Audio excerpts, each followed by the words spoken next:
Hoje a gente vai falar no nosso podcast sobre a definição que a gente tem que ter na nossa cabeça, nós empresários, qual é claramente o nosso papel. Qual é o nosso papel, qual é o papel dos nossos gerentes e qual é o papel dos nossos funcionários quando o assunto é treinamento. E quando eu falo treinamento é muito importante porque eu quero que o gerente do meu estabelecimento seja um treinador.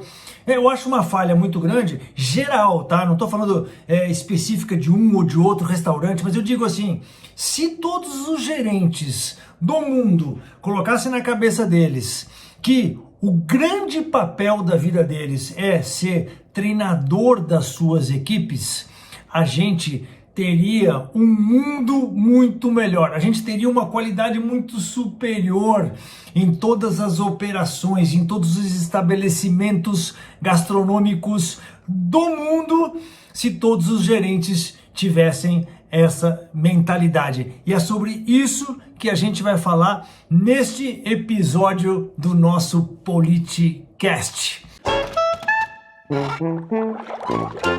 Vamos lá. Então, papel do proprietário, papel do gerente, papel do funcionário. Qual é o papel do proprietário? É definir, essa é a missão do proprietário, definir o que ele quer. Fala, pô, mas é muito fácil, todo proprietário sabe o que ele quer colocar dinheiro no bolso. Não é isso. Tá bom, é isso, só que não é isso. Antes do dinheiro chegar no bolso, um monte de coisa tem que acontecer. E uma das coisas principais que tem que acontecer antes do dinheiro chegar no bolso é o proprietário ter muito claro o que ele quer que seja a experiência do cliente no seu estabelecimento. Tá? Quando eu falo muito claro, é ter claro no papel. Quando eu falo muito claro, eu digo o seguinte, o cara tem escrito, o dono do estabelecimento, ele concebe o estabelecimento, ele cria aquele negócio, ele é um cara criativo, ele é um empreendedor, ele concebeu aquele negócio na cabeça dele. Então ele pensou nos móveis, ele pensou na cozinha, nos equipamentos, na galera que vai trabalhar e tal, mas uma das coisas que ele tem que pensar, e que muitas vezes as pessoas esquecem de pensar nisso, e principalmente esquecem de colocar no papel, é o seguinte, todas as etapas, né, todas as interações que os funcionários vão ter com os seus clientes, com os clientes, né, daquele estabelecimento, elas têm que estar definidas, elas têm que estar escritas. Tem um livro que eu li muitos anos atrás, de um cara chamado Ian Carlson, que chama Momentos da Verdade, Moments of Truth. Esse cara, ele era presidente, ele foi CEO, ele é o cara que fez a reviravolta numa companhia aérea escandinava que chama SAS, Scandinavia Air, agora eu não sei porque o S, Scandinavia Air Service, alguma coisa assim, chamava SAS. E foi um livro muito famoso que ele escreveu, porque esse cara conseguiu fazer essa reviravolta na companhia usando exatamente esse princípio, de definir o que ele chama os momentos da verdade. É todos os momentos em que um funcionário entra em contato com um cliente, o que ele faz? Ele define como ele quer que aquele momento se passe, ele define o que ele quer que aconteça, quais são as palavras que ele gostaria ver saindo da boca daquele funcionário em cada uma das etapas do cliente no seu estabelecimento. Olha que legal, eu uso e compartilho isso com meus alunos no ENG, né, que é o meu curso online, que você já sabe, o ENG, especialista em negócios gastronômicos. Uma das aulas, a gente faz uns cartõezinhos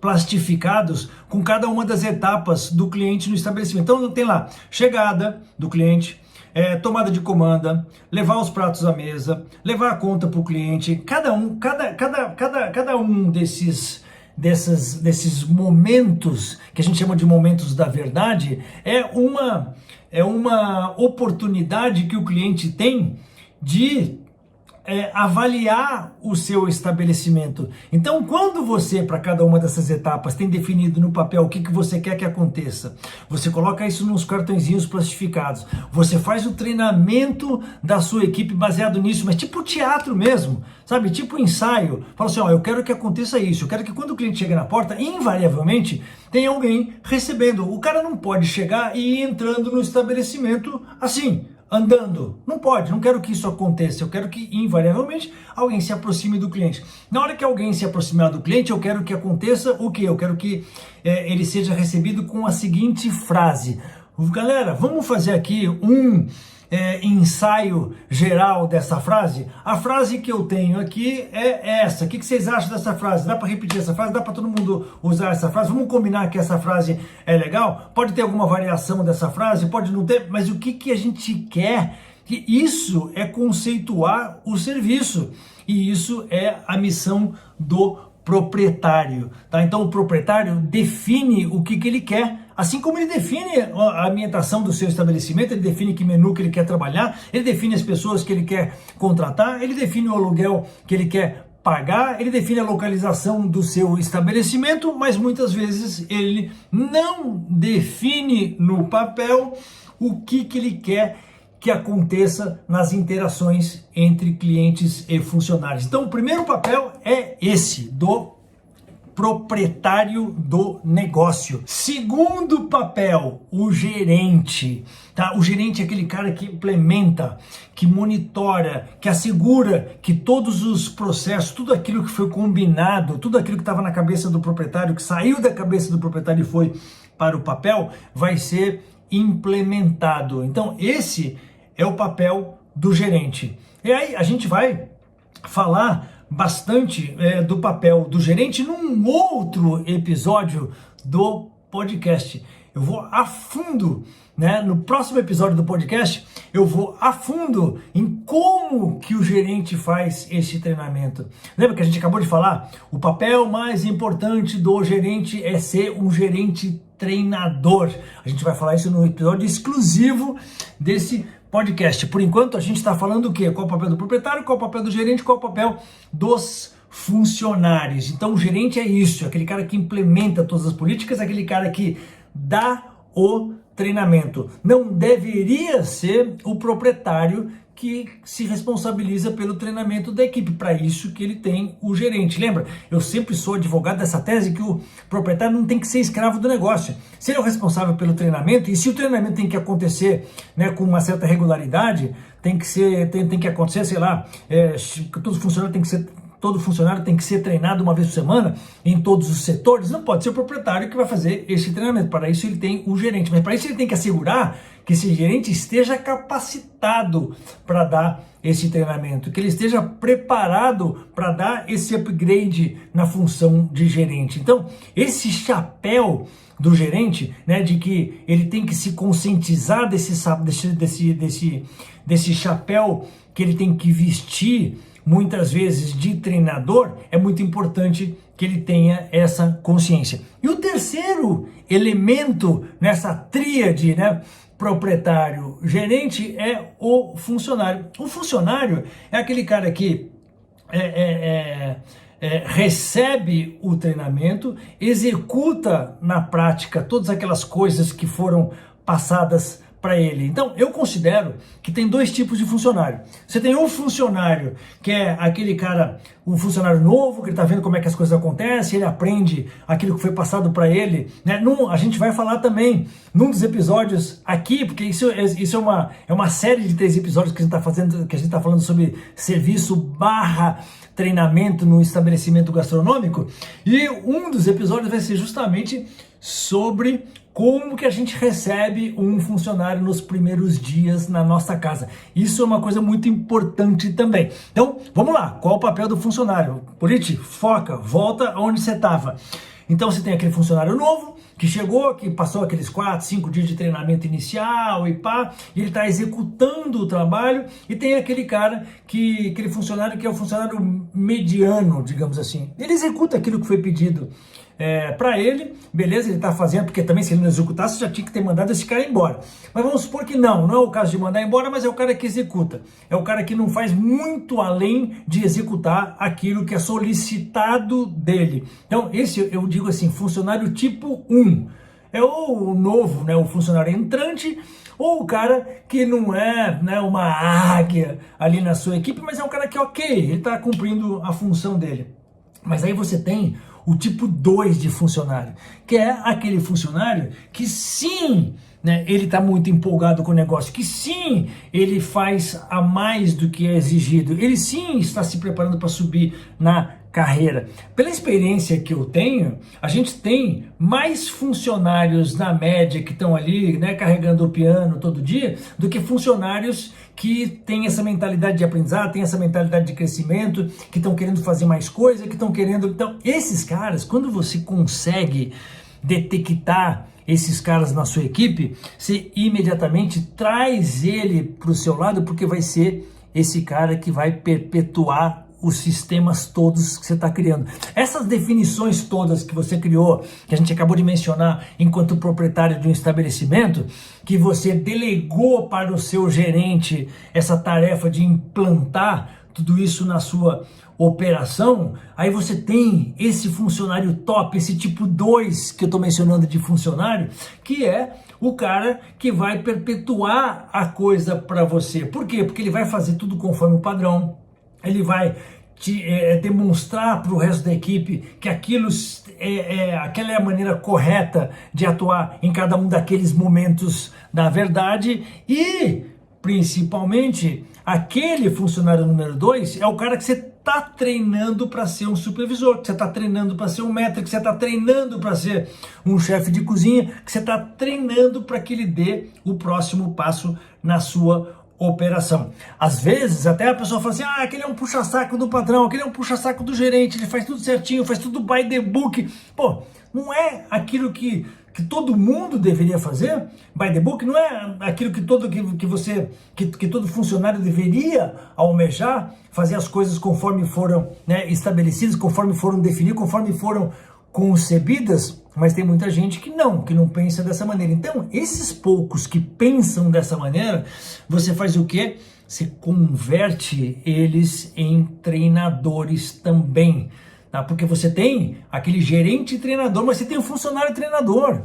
O funcionário treinador é aquele cara que faz as coisas direitinho, que se comunica bem, que recebe os novos funcionários, que apadrinha um novo funcionário com relação a todos os nossos sistemas, todas as coisas que tem que acontecer no nosso estabelecimento. Então, quando a gente consegue, e olha, fora que, porra, isso é sensacional, porque o cara sente evolução, ele sente reconhecimento, e você pode reconhecer isso de várias maneiras, inclusive com grana, inclusive com bonificação, inclusive com prêmio. Quando você acha um funcionário desse que é empolgado, que gosta de aprender, de se comunicar, de ensinar as outras pessoas, de receber os novos funcionários e mostrar como é que as coisas acontecem aqui no nosso estabelecimento, a sua obrigação é reconhecer isso, reconhecer esse cara da maneira que você quiser, com grana, com premiação, com bônus, com folga extra, com o que você quiser. Por quê? Porque você tem ouro na mão. Então, era isso que eu queria estabelecer nesse episódio de hoje, os 3 papéis, né, dessas 3 entidades dentro de um estabelecimento gastronômico: o proprietário, o gerente e o funcionário. O proprietário, ele tem que alocar os recursos, é aquele cara que aparece com os recursos. Os recursos é o quê? Grana, os materiais, as horas que ele disponibiliza para a galera para fazer o treinamento, porque, cara, isso é custo também, né? Um proprietário que exige que todos os funcionários sejam treinados pelo menos uma vez por semana durante 1 hora e isso seja bem organizado, não, cara, é o custo da hora funcionário para ser treinado. Muitos proprietários de estabelecimento não veem a importância disso. Então eu tô aqui para te mostrar que isso é importante, eu tô aqui para te mostrar que esse é um grande diferencial que a gente pode ter nas nossas operações e que é muito, muito importante você definir essas coisas, você definir o que você quer da sua operação, que recursos você vai alocar para que isso aconteça, como que você vai implementar uma cultura de treinamento consistente na sua empresa. Fazer com que todo funcionário que entre seja automaticamente, obrigatoriamente treinado. Com que todo funcionário que esteja ali dentro, o que é mais comum de eu ver é perguntar para o funcionário que eu estou visitando o restaurante e falar, vem cá, qual foi a última vez que você teve um treinamento formal aqui nesse restaurante? O cara fala, cara, não me lembro, né? Acho que eu nunca tive, né? Ah, não, tive, realmente, teve uma vez um cara que veio de fora e deu lá um treinamento. Cara, mas isso é sinal de inconsistência. Então eu estou aqui para te mostrar que isso não é legal. Isso não faz com que você atenda o cliente sempre da mesma maneira, conforme aqueles critérios, conforme aquilo que você estabeleceu e colocou no papel. Então, fica com essa, nesse episódio de hoje do Politicast, a importância do treinamento, a importância de estabelecer os papéis em cada uma dos níveis hierárquicos, né, no nosso estabelecimento, para fazer com que a experiência do cliente seja exatamente aquela que a gente sonhou, aquela que a gente definiu, aquela que a gente colocou no papel, aqueles momentos da verdade que a gente, né, incorporou no nosso negócio, que a gente estudou, que a gente falou assim, eu quero que seja assim esse momento da verdade, essa interação entre um funcionário e um cliente. Neste momento, eu quero que o resultado, né, desse encontro se dê dessa maneira. Define isso no seu estabelecimento, cara, que eu garanto que vai ser sucesso puro. Tá bom? Ficamos por aqui então no episódio de hoje do Politicast, mas não sai daí, continua aí que você vai ver, o próximo episódio é ainda sobre esse tema de treinamento. Importantíssimo, tá?